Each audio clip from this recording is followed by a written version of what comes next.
गांव में तो सब जगह अकाल की परिस्थिति हो गई है। लगता नहीं कि अब इस गांव में ज्यादा दिन रुकना उचित होगा। काम के लिए बाहर गांव तो जाना ही पड़ेगा। भूषण काम की तलाश में दूसरे गांव की ओर निकल पड़ता है। वहां उसका रहने का कोई ठिकाना नहीं था और उसके पास कोई काम भी नहीं था। चलते चलते वह एक अमीर किसान जगत सेठ के पास आ पहुंचता है।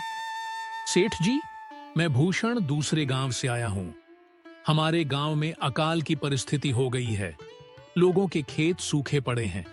गांव में बूंद बूंद पानी के लिए लोग तरस रहे हैं। अगर मुझे आपके पास कुछ काम मिल जाएगा तो बहुत कृपा होगी बड़े भाई। अरे रे रे, लगता है तुम्हारी हालत बहुत खस्ता हो गई है। ठीक है, वैसे मेरे पास एक काम तो है, पर लगता नहीं कि तुम वो कर पाओगे। सेठ जी, आप चिंता ना करें। मुझे आप कोई भी काम दे सकते हैं। मैं वह काम पूरी मेहनत और ईमानदारी से करूंगा। अच्छा ठीक है भूषण, तो कान खोलकर सुन लो।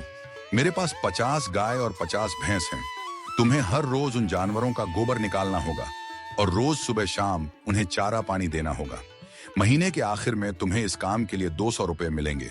और हाँ, 2 वक्त का खाना भी हमारी तरफ से मुफ्त दिया जाएगा। बोलो, क्या तुम यह काम कर पाओगे?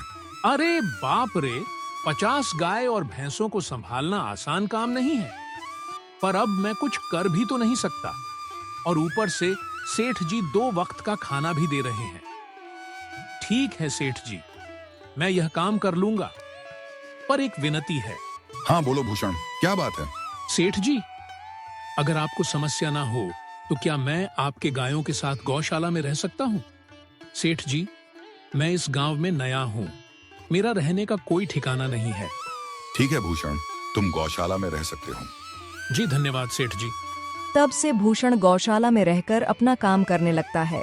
वह रोज जल्दी उठकर गाय और भैंसों का गोबर निकालता, उन्हें चारा डालता और समय पर पानी भी पिलाता था। हर रोज भूषण अपना काम ईमानदारी और पूरी मेहनत से करता था। जगत सेठ को भी भूषण का काम बहुत पसंद आने लगा, क्योंकि वह अपना काम सफाई से करता था। एक दिन जगत सेठ भूषण को बुलाकर उससे बोलता है, भूषण, मुझे तुम्हारा काम बहुत पसंद आया है। तुम गाय और भैंसों का अच्छा ख्याल रख रहे हो, इसलिए दूध की गुणवत्ता भी बढ़ गई है और गाय पहले से ज्यादा दूध भी दे रही है। इसलिए मैं आज से तुम्हारी तनख्वाह बढ़ाकर पूरे 400 रुपए कर रहा हूँ। आपका बहुत बहुत धन्यवाद सेठ जी। कुछ दिन ऐसे ही बीतने लगते हैं। भूषण जगत सेठ के पास बहुत मेहनत और ईमानदारी से काम करता है। धीरे धीरे भूषण के पास अच्छा खासा रुपया जमा हो जाता है, जिससे वह अपने लिए छोटा सा रहने लायक एक कुटिया बनवा लेता है। उस गौशाला में सोकर तो नाक से गोबर की गंध अभी भी नहीं जा रही। अब आखिरकार मुझे अपने घर में चैन से सोने को तो मिलेगा। तब से भूषण जगत सेठ के पास गौशाला में काम करने आता और 2 वक्त का खाना खाकर अपने घर सोने के लिए चला जाता था। कई साल ऐसे ही बीत जाते हैं। भूषण की मेहनत के कारण उसके पास अच्छा खासा रुपया जमा हो जाता है। एक दिन भूषण जगत सेठ से बोलता है, सेठ जी, आजकल गांव में चोरी की समस्या बहुत बढ़ गई है और मेरे पास कुछ रुपए भी जमा है जो मैंने अपने घर में रखे हुए हैं। पर मुझे उन पैसों की चोरी की चिंता हो रही है। आपको तो पता है कि मैं दिन भर आपके पास ही काम करता हूँ और सिर्फ रात में ही घर सोने जाता हूँ। इसलिए मुझे रोज उन पैसों की चोरी की चिंता सताती है। हाँ भूषण, तुम बात तो बिल्कुल सही कह रहे हो। आए दिन गांव में नए नए चोरी के किस्से सामने आ रहे हैं और दिन भर तो तुम्हारा घर खाली ही रहता है, तो चोरी होने की संभावना तो जरूर है। जगत सेठ थोड़ी देर सोचता है और फिर भूषण से कहता है, देखो भूषण, ऐसे समय में तो गांव में एक ही जगह है जहां पर तुम्हारा धन सुरक्षित रह सकता है, और वो है जमींदार का घर। क्या जमींदार का घर? हाँ भूषण, इस गांव के जमींदार बहुत ईमानदार और दयालु हैं। ऐसा मैंने कुछ लोगों से सुना है, और उनके घर पर बहुत सारे पहरेदार भी हैं, तो चोरी होने की संभावना बहुत कम है। तुम अपने पैसे उनके पास रख सकते हो। अच्छा, ऐसा है क्या सेठ जी? ठीक है, फिर आज ही मैं जमींदार जी से मिलकर बात करता हूँ और उन्हें अपनी समस्या बताता हूँ। उस दिन भूषण जमींदार जी के घर उनसे बात करने जाता है।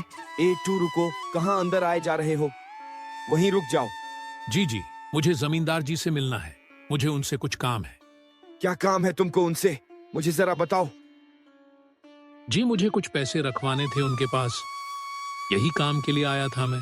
अच्छा ठीक है, तुम अंदर जा सकते हो। नमस्ते जमींदार जी। मैं भूषण जगत सेठ के यहाँ काम करता हूँ।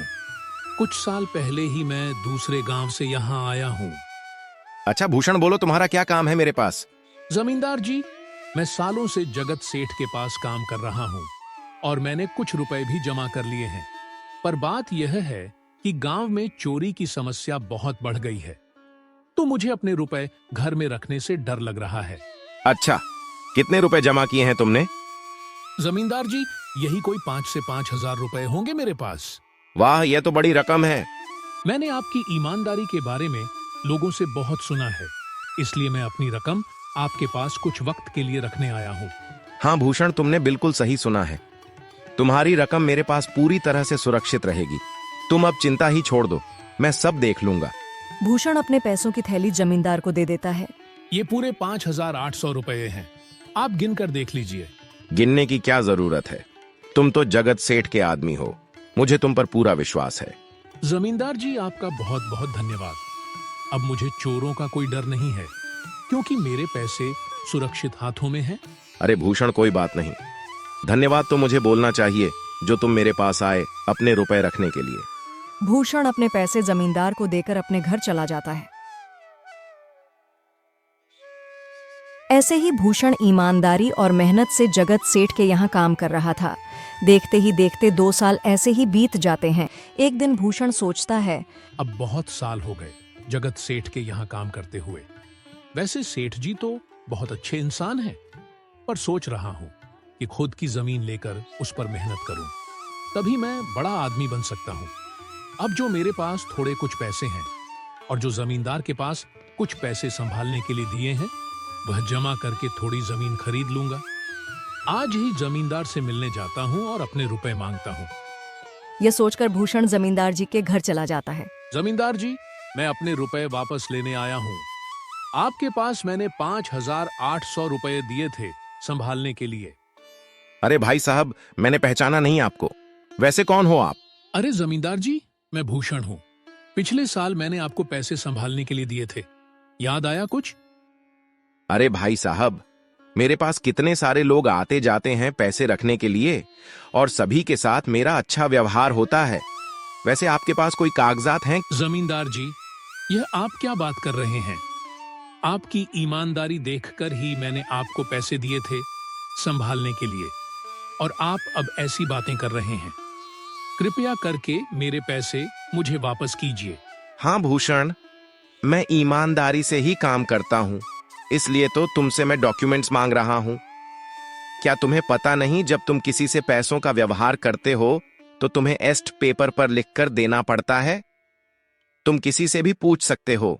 नहीं जमींदार जी, मैं आपके पैर पड़ता हूँ, कृपया करके मेरे रुपए मुझे दे दीजिए। बड़ी मेहनत से मैंने वो पैसे जमा किए थे, मुझ पर ऐसा अन्याय ना करें।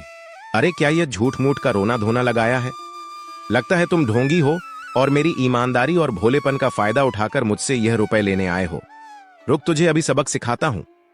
जमींदार अपने आदमियों को बुलाकर भूषण की पिटाई करने को कहता है। जमींदार के आदमी भूषण को डंडे से खूब मारते हैं।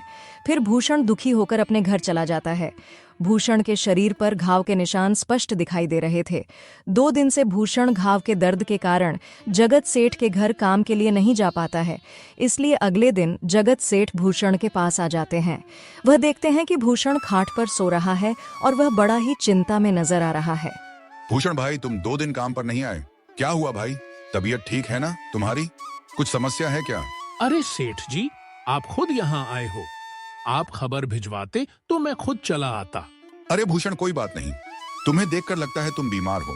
क्या हुआ है तुम्हें? जगत सेठ, क्या बताऊं, जिस जमींदार के पास पिछले साल मैंने अपने पैसे संभालने को दिए थे, वो आज मुझे पैसे वापस नहीं करना चाहता। वो बहुत लालची इंसान है। वो लोगों को ठग रहा है, और जब मैंने बाद में गिड़गिड़ाना शुरू किया तो उसने डंडे से मार मार कर मेरी पिटाई करवा दी और मुझे वहां से धक्के मारकर निकाल दिया। अरे बाप रे, ये तो बड़ा ही गंभीर विषय है। मैंने तो जमींदार के बारे में अच्छा ही सुना था, पर मुझे भी नहीं पता था कि वो इंसान इतना गिरा हुआ है। तभी मैं सोचूं, हर साल उसकी संपत्ति इतनी ज्यादा कैसे बढ़ रही है। मुझे माफ कर दो भूषण, मैंने ही तुम्हें जमींदार के पास जाने को बोला था। गलती तो मेरी भी है। नहीं जगत सेठ, आप तो मेरा अच्छा ही सोच रहे थे। यह तो उस जमींदार का लालच है। अब लगता नहीं मेरे पैसे उस जमींदार से वापस मिलेंगे भी। भूषण, मेरे पास एक तरकीब है जिससे मैं तुम्हारे पैसे तुम्हें वापस दिला सकता हूँ। जगत सेठ भूषण के कान में सारी तरकीब बताता है। ठीक है सेठ जी, हे ऊपर वाले, यह तरकीब कामयाब होने दीजिए। अगले दिन जगत सेठ बहुत सारे पैसों को एक सूटकेस में भरकर खुद जमींदार के घर जाता है। अरे जगत सेठ, आप खुद यहाँ। बोलो भाई, इस गरीब के घर कैसे आना हुआ? हमारा तो यह सौभाग्य है कि आप जैसे धनी आदमी के चरण हमारे घर में लगे हैं। नमस्ते जमींदार जी। अरे जमींदार जी, आप तो मुझे अब लज्जित कर रहे हैं। वैसे मैं कुछ महीनों के लिए दूसरे राज्य में व्यापार करने जा रहा हूँ। मैं यह लगभग 10,000 रुपये लाया हूँ। मुझे डर है कि कहीं यह चोरी ना हो जाए। क्या आप मेरे सारे पैसे अपने पास संभाल कर रख सकते हैं? आपके सिवाय इस गांव में और किसी पर भरोसा नहीं कर सकता। अरे जगत सेठ, यह भी कोई पूछने की बात है? मेरे पास आपके पैसे बिल्कुल सुरक्षित रहेंगे। आप निश्चित होकर व्यापार करने जा सकते हैं। इस बार तो बड़ी मछली हाथ लगी है। बार बार ऐसा मौका नहीं मिलता। भारी माल हाथ में लगने वाला है। तभी वहां पर भूषण आ जाता है। अरे भूषण, तुम अच्छा हुआ तुम आ गए। मैं तुम्हारे पास ही आने वाला था। मुझे माफ करना, उस दिन तुम्हें पहचान नहीं पाया। इतने सारे लोग मेरे पास आते हैं तो जरा परेशानी होती है, पर मैं अपनी बातों का बड़ा पक्का हूं। हाँ, रुको, मैं तुम्हारे सारे पैसे अभी देता हूं। जमींदार भूषण के सारे पैसे उसे लौटा देता है। माफ करना भूषण, मेरे आदमियों ने तुम्हारे साथ उस दिन बदतमीजी की। मैं आज ही उनको काम से निकालता हूं। भूषण बिना कुछ बोले वहां से चला जाता है। अरे क्या बात है जमींदार जी, आप तो अपनी बातों के बहुत पक्के हैं। तो ठीक है, मैं अपने सारे पैसे आपके पास रख सकता हूँ। जगत सेठ इतना बोल ही रहा था कि तभी वहां जगत सेठ का नौकर आ जाता है। मालिक, अब आपको बाहर के राज्य में जाने की कोई जरूरत नहीं है। अभी अभी व्यापारियों का संदेश आया है और उसने कहा कि वह खुद हमारे गांव आ रहे हैं। अरे ये तो बहुत बढ़िया बात हुई। अब मुझे इतनी दूर नहीं जाना पड़ेगा। सुन रहे हो जमींदार जी, व्यापारी यहाँ आ रहे हैं। अब मुझे नहीं लगता कि ये पैसे आपके पास रखने का कोई मतलब होगा। चलो, आपका बहुत बहुत धन्यवाद। आपने इतनी ईमानदारी दिखाई मुझे। हाँ, पर अगली बार जरूर आपके पास ही आऊंगा। ऐसा बोलकर जगत सेठ और उसका नौकर वहां से अपने पैसे लेकर चले जाते हैं। तेरी कीज, यह क्या हो गया? यह 50,000 तो चले गए, और जो भूषण के 5,800 रुपए हड़प लिए थे वह भी चले गए। आपका बहुत बहुत धन्यवाद सेठ जी। अगर आज आप ना होते तो मेरी सारी जमा पूंजी वो जमींदार हड़प लेता। भूषण, कोई बात नहीं। जो व्यक्ति मेहनत और ईमानदारी से कमाता है, ऊपर वाले उसका कभी बुरा नहीं होने देते, और जो हराम की कमाई का खाता है उसका कभी अच्छा नहीं होने देते।